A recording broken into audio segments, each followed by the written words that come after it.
আল্লাহর রাসূল বলেন, আসহাবি কান্নুজুম বিআইহিম ইকতাদাইতুম ইহতাদাইতুম। সাহাবীরা সবাই তারকাতুল্য ইমানের মালিক। সারা দুনিয়ার মুসলমান মিলে একজন সাহাবীর ইত্তিবা করলেও সব মুমিন আল্লাহর জান্নাতে পৌঁছার উপযুক্ত হয়ে যাবে, হেদায়েত প্রাপ্ত হয়ে যাবে। কারণ সাহাবায়ে কেরাম সবাই আল্লাহর কাছে পাশ করা মুমিন। উলাইকাল্লাযীনা ইমতাহানাল্লাহু কুলুবাহুম লিত্তাকওয়া।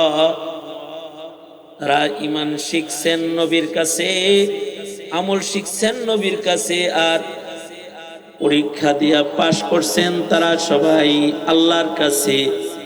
আল্লাহ তাদের সবাইরে পাশ মুত্তাকি হিসাবে ঘোষণা দিয়ে দিয়েছেন। যারা পাশ মুত্তাকি এরা তো জান্নাতি। উইদ্দাত লিল মুত্তাকিন, জান্নাত তো মুত্তাকিল লাগি আল্লাহ বানাইছে। এই কারণে আজব একটা নুকতা আছে। এই কারণেই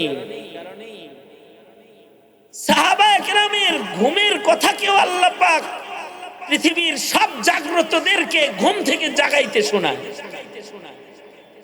আজীব নুকতা। নবীদের ঘুম, নবীদের স্বপ্ন, এইটা যেমন ওহী, সাহাবীদের স্বপ্নকেও কারোর স্বপ্নকে আল্লাহ পাক ওহীর মর্যাদা দান করেছেন। সাহাবীর স্বপ্নকে নবীর সমর্থন দিয়া আল্লাহ পাক ওহীর মাকামে পৌঁছাইছেন। নবীরা স্বপ্নে দেখলে নবীদের স্বপ্ন ওহী।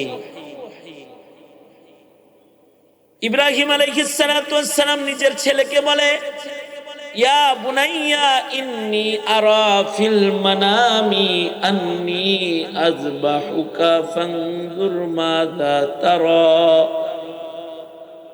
আমার আদরের সন্তান,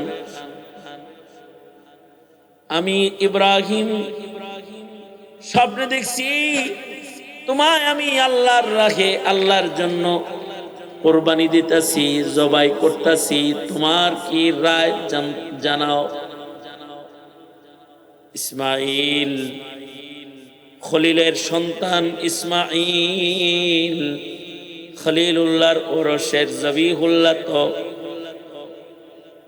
সন্তান জানে আমার বাবা আল্লাহর খলিল, তিনি সরদার পয়গম্বরদের একজন পয়গম্বর। তার ঘুম এটা, তার স্বপ্ন এটা সাধারণ স্বপ্ন না, এটা ওহী। এই কারণে উনি সাথে সাথে বলে, ইয়া আবা তিফআল মা তুমার সাতাজিদুনি ইনশাআল্লাহু মিনাস সাবিরিন।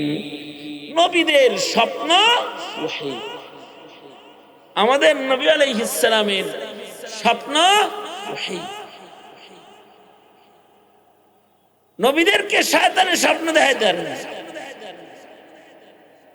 মানুষকে শয়তান কিছু দেখাইতে পারে, ওয়াসওয়ায়ে শয়তানি মানুষকে দেখানো যায়, নবীদেরকে না।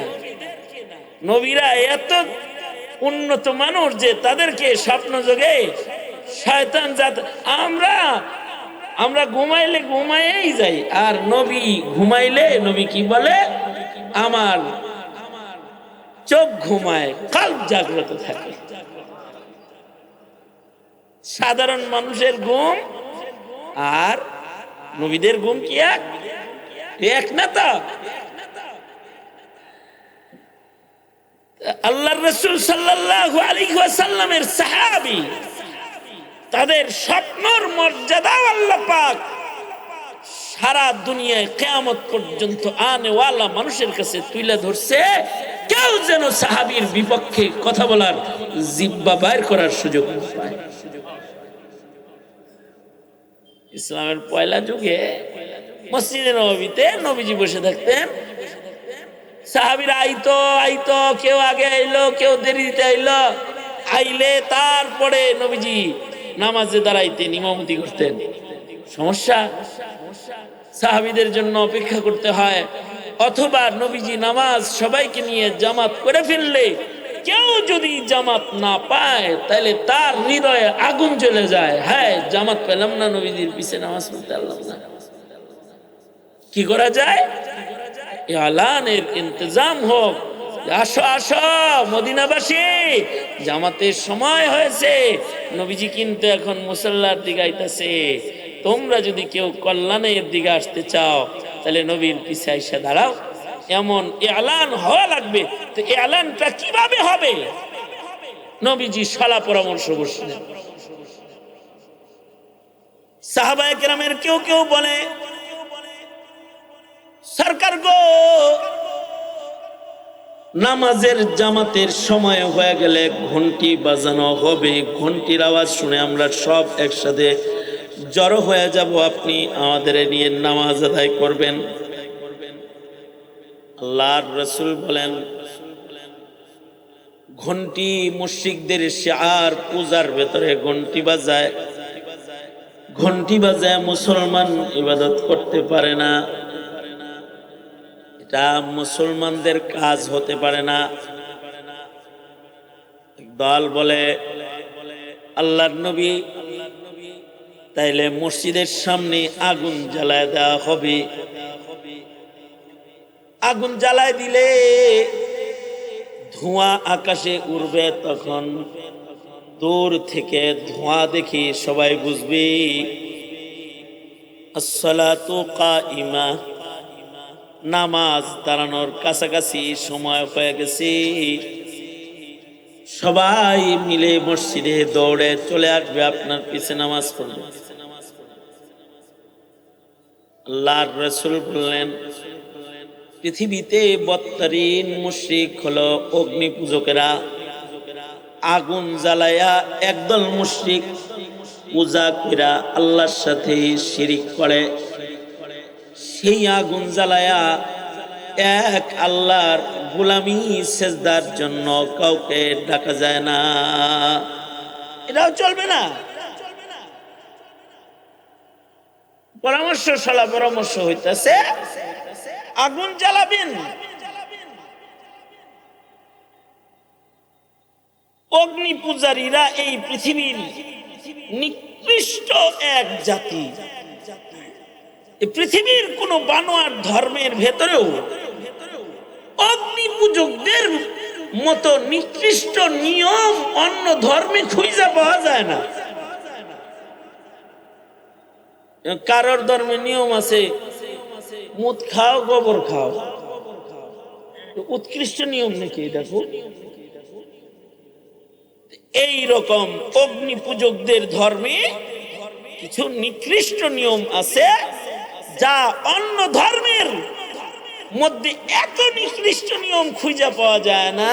তার ভেতরে একটা নিয়ম হইল তাদের, যে তারা মা আর সন্তানের মধ্যে বিবাহের বন্ধন স্থাপনকারী নিকৃষ্ট জাতি। ধর্মীয় ভাবে মা সন্তানের বিয়া পড়া কেমনে? তাদের ধর্মের নিয়ম হলো, অগ্নিপূজকদের ধর্মের নিয়ম হলো, বিয়ের পরে যদি পয়লা সন্তান ছেলে হয়, বিবাহ শাদী হইল, তো বিয়ের পরে পহেলা সন্তানটা যদি ছেলে হয় তাইলে জামাই তালাক, বউ তালাক না, কি তালাক? বেবলার মতো চায়া রইছো কে? মুখটুক আছে কিছু? হ্যাঁ, হাত ভালো, হাত ভালো, হাত চলে, হাত চলে, কার কার হাত চলে? হাত তোলেন তো দেখি। হাত ভালো, নাড়াচাড়া দিতে পারেন? আপনাদের মুখ চলে? মুখ কথা কয়? তাহলে জোরে মুখ চালায় বলেন নাউজুবিল্লাহ। এখন জোরে কইলেন কে? তখন কই গেছিলেন? ইন্ডিয়া গেছিলেন?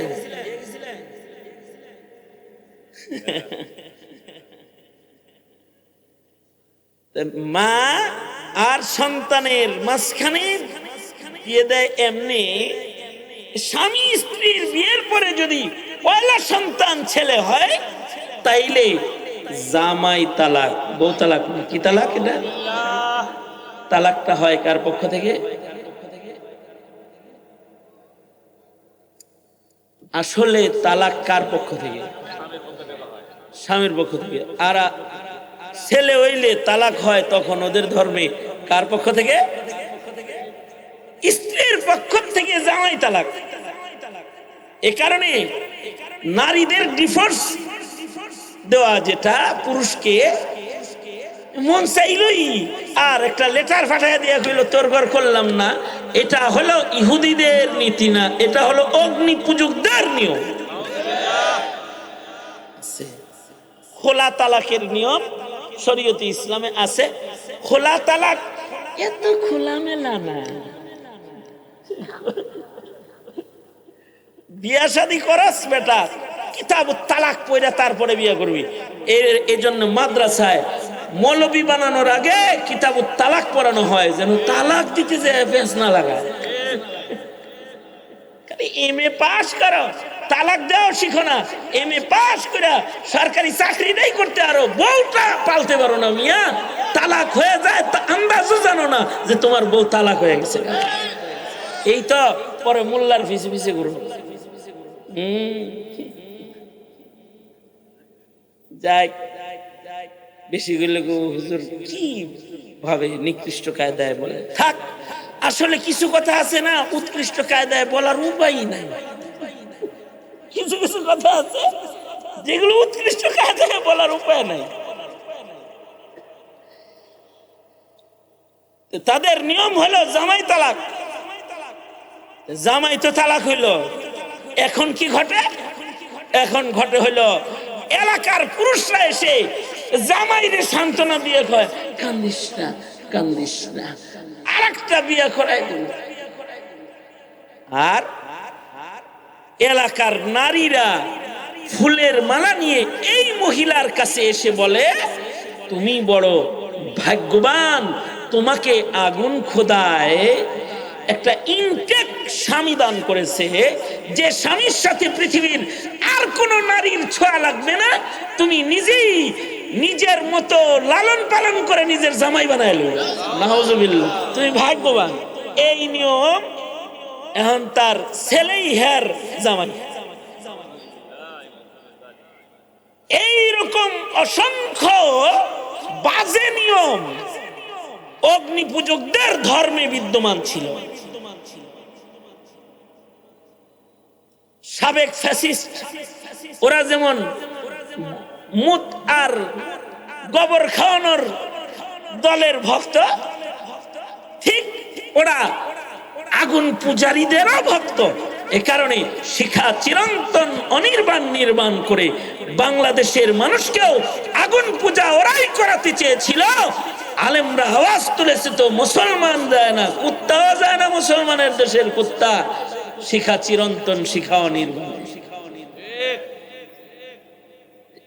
এই ভিনদেশী প্রভুদের গোলামি করে মুসলমানদেরকে পূজা ও শিরকি কার্যক্রমের দিকে অগ্রসর করার চক্রান্ত যুগে যুগে ভিনদেশীদের দালালরা এদেশে করেছে।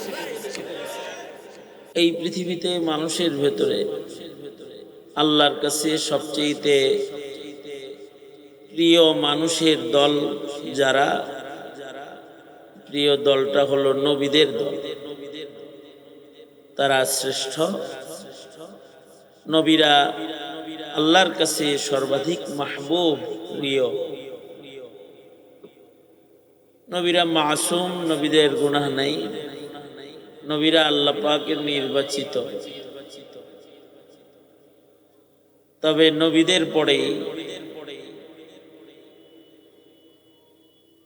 মানুষের মধ্যে সবচেয়ে দামি, নবীদের পরে সবচেয়ে দামি দল হলো সিদ্দিকদের দল। আর সিদ্দিকদের মধ্যে সবচেয়ে দামি হলো সাহাবায়ে কিরাম রিজওয়ানুল্লাহ আলাইহিম আজমাইন।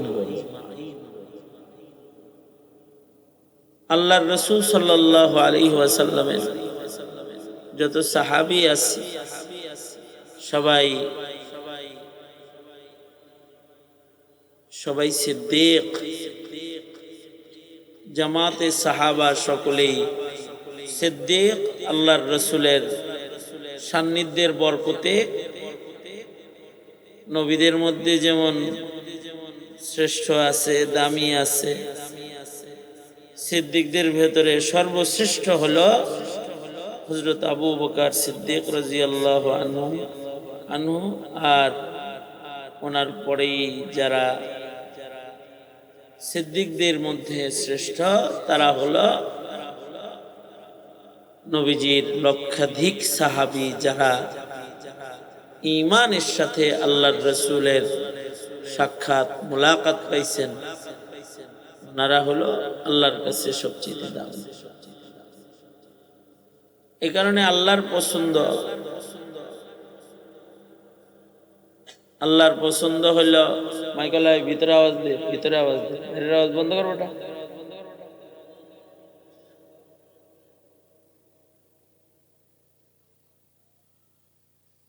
আল্লাহর পছন্দ হলো দুনিয়ার সব মানুষ যারা কিয়ামত পর্যন্ত আসবে সবাই যেন শ্রেষ্ঠ কাফেলা,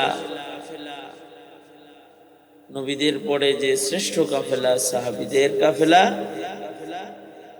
তারা যেন সবাই সাহাবায়ে কেরামের মতন হয়ে যায়, ইমানদার হয়। এই কারণে আল্লাহ পাক জামাতে সাহাবাকে মিয়ারে হক বানাইছেন। আর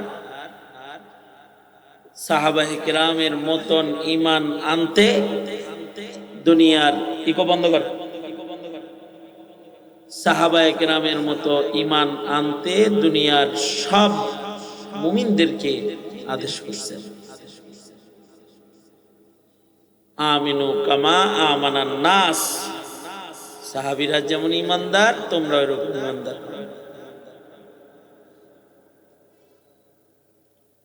সাহাবায়ে কেরাম ওই সিদ্দিকদের জামাত যাদের গুনাগুণ, যাদের আলোচনা কোরআনে কারীমে আছে। কিয়ামত পর্যন্ত সিদ্দিক হওয়ার দরজা খুলে আল্লাহ পাক সাহাবীদের আলোচনা করে রাখছেন যে সামনে কেউ যদি সিদ্দিক হইতে চায় তাহলে যেন হইতে পারে। আর আমাদের নবীজির পূর্বে অন্যান্য নবীর উম্মতরাও যেন সিদ্দিক হতে হলে সাহাবায়ে কেরামের অনুকরণ করতে পারে। এই কারণে সাহাবীদের আলোচনা কোরআনে নয়, শুধু তাওরাত ও ইনজিলের ভেতরেও আল্লাহ পাক পূর্বের আসমানি কিতাবেও তাদের আলোচনা করেছেন। যালিকা মাসালুহুম ফিত তাওরাহ ওয়া মাসালুহুম ফিল ইনজিল। সাহাবী, এই কারণে সাহাবায়ে কেরামের আলোচনা করা যায়, সমালোচনা করা যায় না। নবীদের যেমন সমালোচনা করা নাই, ঈমান নষ্ট হয়ে যাবে। সাহাবী সমালোচক যারা হয় তাদেরও ঈমান নষ্ট হয়ে যায়। এরা আল্লাহর নির্বাচিত উদুল কাফেলা, নির্বাচিত কাফেলা।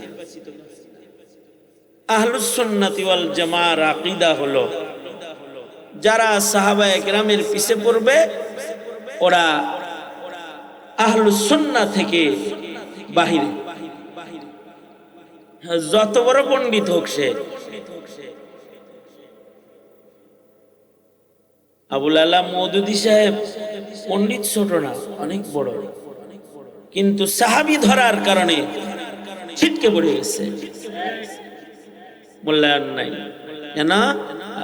আহলুস সুন্নাহর কাছে দাম নাই কেন? সাহাবীর পিছনে পড়লো কেন? আল্লাহর রাসূল বলেন যারা আমার সাহাবীকে ভালোবাসবে সেটা আমার মহব্বত, আর আমার সাহাবীদেরকে যারা দুশমনি করবে এটা আমার সাহাবীর দুশমনি না, এটা আমার দুশমনি। কারণ সাহাবীরা নবীজির হাতে গড়া ছাত্র এবং হাতে গড়া মানুষের কাফেলা। যারা সাহাবীদের বদনাম করলো তারা কেমন যেন নবীর বদনাম করলো, আর যারা সাহাবায়ে কেরামকে ভালোবাসলো তারা নবীকে ভালোবাসলো। এই জন্যে আল্লাহর রাসূল বলেন, আল্লাহ আল্লাহ ফি আসহাবি লা তাত্তাখিযুহুম গরাযাম মিন বাদি ফামান আহাব্বাহুম ফাবিহুব্বি আহাব্বাহুম ওয়া মান আবগাদাহুম ফাবিবুগযি আবগাদাহুম। নবীজির সাথে মোহাব্বত বাড়াইতে হইলে সাহাবীর লগে মোহাব্বত বাড়ানো লাগবে। সাহাবীর লগে মোহাব্বত বাড়লে, সাহাবীদের ইত্তেবা করলে আল্লাহর লগেও মোহাব্বত বেড়ে যায়, কারণ এরা আল্লাহরও মাহবুব, প্যারা। তাদের ঈমানকে আল্লাহ পাক নিজে প্রকৃত ঈমানদার হিসেবে স্বীকৃতি দিয়েছেন। উলাইকা হুমুল মুমিনুনা হাক্কা, উলাইকা হুমুল মুমিনুনা হাক্কা। সাহাবায়ে কেরাম হলো সত্যিকারের প্রকৃত ঈমানদার। সত্যিকারের ঈমানদার হওয়ার কারণে আল্লাহ পাক তাদেরকে দুনিয়ার জীবনে মাগফিরাত দান করছেন, আখিরাতে জাহান্নামের আগুন থেকে মুক্তি দান করছেন, জান্নাতে অন্যান্য মুমিনের উপরে ইজ্জত দান করছেন। এই কারণে সাহাবীদের ব্যাপারে আকীদা হলো সাহাবীরা মাহফুজ মিন নারি জাহান্নাম, তারা মাগফুর মাহফুজ। নবীরা মাসুম, নবীদের গায়ে গুনাহ লাগেই নেই, আকীদা। কারণ নবীরা আল্লাহর এত প্রিয়, গুনাহ সামনে আসলে আল্লাহ নবীদের কোলে কইরা পার কইরা দিছে, গুনার সাথে নবীর ছোঁয়া লাগতে দেয় নাই।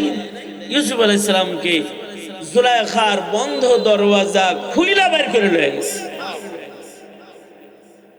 আর সাহাবীরা হলো মাহফুজ মিন নারি জাহান্নাম, তাদের জীবনে গুনাহ হইলেও তাদের গুনাহ নিয়া আল্লাহ পাক তাদের কবরে দেন নাই গুনাহ সহ। কবরে যাওয়ার আগে সকল সাহাবীকে আল্লাহ পাক মাফ করে দিয়েছেন। শুধু মাফ করে দেন নাই, আল্লাহ যেই জামাতের সবার উপরে সন্তুষ্ট, কিয়ামত পর্যন্ত মানুষকে আল্লাহ জানায়া দিয়ে আল্লাহ বলেন যে রাজিয়াল্লাহু আনহুম ওয়া রাজু আনহু, সাহাবীরাও আল্লাহর উপরে রাজি, আল্লাহ সাহাবীদের সবার উপরে রাজি। সাহাবীদের সবচেয়ে আদনা সাহাবী, সারা দুনিয়ার সব মুমিন একত্রিত করলো আদনা সাহাবীর সমান হবে।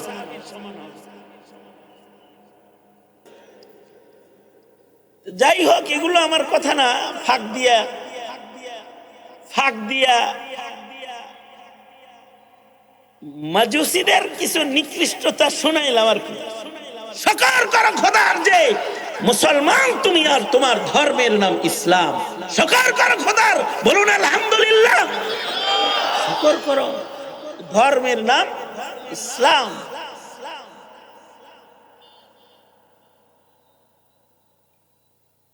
আল্লাহর রাসূল বললেন আগুন জ্বালায়া নামাজে রাখান যাবে না। কি করো, যাও অমীমাংসিত অবস্থায় আজকের বৈঠক মুলতবি, আবার সালা পরামর্শ হবে। সাহাবীরা চলে গেল। সাহাবীদের ভেতরে একজন সাহাবী, যিনি খেজুর বাগানের রাখাল সাহাবী, শ্রমিক সাহাবী, কৃষক সাহাবী, নাম তার আব্দুল্লাহ বিন যায়েদ বিন আব্দে রাব্বিহি। উনি অনেক বড় শিক্ষিত সাহাবী না, খেজুর বাগানে কাজ করে, শ্রমিক কৃষক সাহাবী। উনি স্বপ্নে দেখেন উনি কোন দিকে যেন যাইতেছেন, আর একটা ধপ লইয়া, এই যে এই সোনপাপড়ি বেছে আর বাজায়, যে মালাই বেছে বাজায়, মালাই মালাই মালাই, এরকম একটা কিছু নিয়ে যাইতেছে। তুমি তাকে দেখে, এই এটা আমার কাছে বেচো না, এটা দিয়া নবীজিরে নিয়ে দিমু, নামাজে ডাকবো, আমরা খুব পেরেশানিতে আছি। এই ধবলায় স্বপ্নে আব্দুল্লাহ বিন যায়েদ বিন আব্দে রাব্বিহিকে বলে কি, এইটা দিয়ে ডাকবা কেন, তোমাকে সুন্দর কিছু কালিমাত শিখাইয়া দেই আমি। শিখান শিখান। 4 বার বলবা আল্লাহু আকবার আল্লাহু আকবার, এরপরে 2 বার বলবা আশহাদু আল্লা ইলাহা ইল্লাল্লাহ, এরপরে 2 বার বলবা আশহাদু আন্না মুহাম্মাদার রাসূলুল্লাহ, এরপরে 2 বার বলবা হাইয়া আলাস সালাহ, এরপরে 2 বার বলবা হাইয়া আলাল ফালাহ, এরপরে বলবা আল্লাহু আকবার আল্লাহু আকবার লা ইলাহা ইল্লাল্লাহ।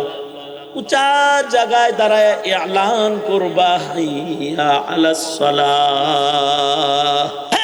কথাটা তো ভালো নেই, ঘুমও ভাঙে গেছে।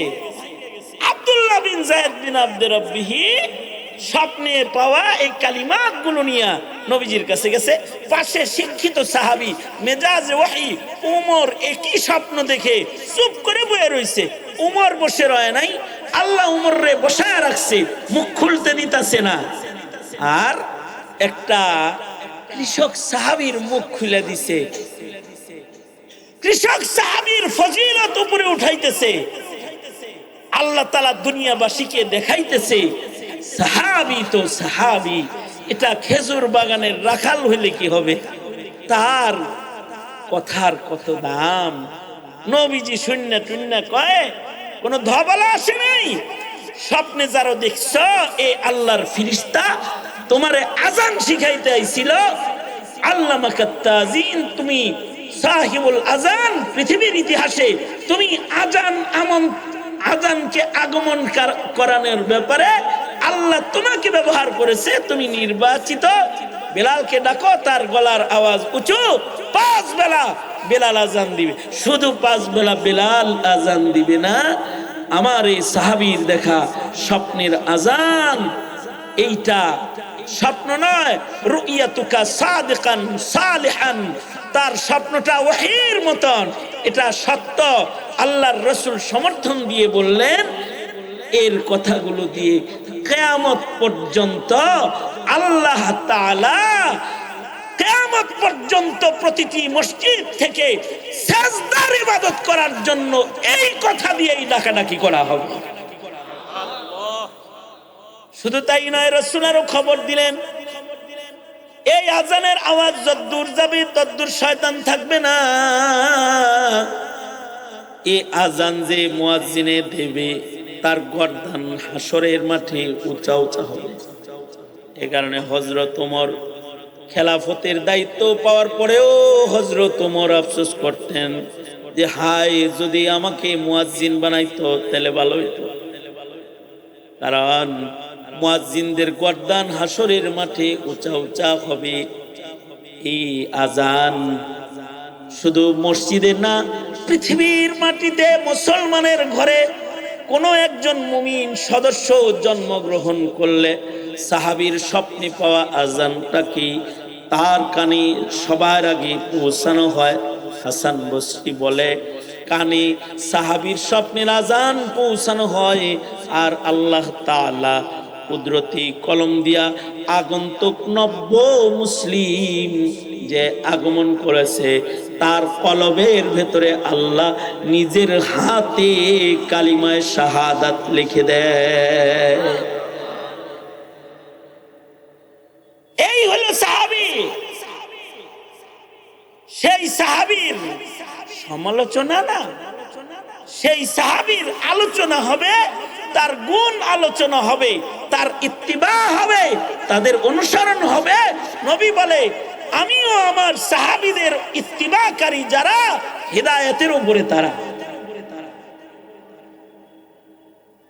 এখানে আল্লাহ সাহাবীদের গুণ কোরআনে বারবার বর্ণনা করেছে। একটা গুণ আশিদ্দাউ আলাল কুফার। সাহাবীরা কুফরের বেলায় বড় শক্ত। এ কারণে সাহাবীর নকল হলো মাযহাবীরা। যারা মাযহাব মানে তারা সাহাবীর নকল, কারণ প্রত্যেকটা মাযহাব কোন না কোন সাহাবীর রং। যেমন হানাফি মাযহাব আসফাহুস সাহাবা, আব্দুল্লাহ ইবনে মাসউদের হুবহু রং, আর সাহাবীদের হুবহু রং। শুধু মাযহাবী না, দেওবন্দি, দেওবন্দি রং সাহাবীদের রং। এ কারণে দেওবন্দিরাও হকের ব্যাপারে বড় শক্ত। দেওবন্দের রং এই ওয়াহাবি, খারেজি কওজা করে, ওয়াহাবি কওজা করে, কওমি যাদের বলো, এরা হলো দেওবন্দি। এই দেওবন্দীদের ভেতরে সাহাবীদের গুণ আছে। তারা হলো আশিদ্দাউ আলাল কুফার। বাতিল সে শেখ হাসিনা হোক আর আসাদ নূর হোক, বাতিল সে নব্য কোন রাজা মন্ত্রী মিনিস্টার হোক, ঘাড় ধরে বের করে দেওয়া হবে, বাতিলের ঠাঁই নাই। কারণ হলো এই ঈমানের একটা পছন্দিদার রং হলো আশিদ্দাউ আলাল। সুতরাং কুফারের বেলায়, কুফুরের বেলায় নরমি নাই। ইনশাআল্লাহ, ইনশাআল্লাহ, ইনশাআল্লাহ। দেলোয়ার সাহেব বলছে আমারে 7:45 পর্যন্ত হুজুর আপনার টাইম, এরপরে জামাত। এই কয়টা কথা সাহাবীদের বিষয়ে বললাম। প্রজন্ম সাহাবীদের সম্মান করবা, সাহাবীদের হেকায়াত পড়বা, জীবনী পড়বা। আল্লাহ তাআলা কবুল করেন, আমিন। আসসালামু আলাইকুম।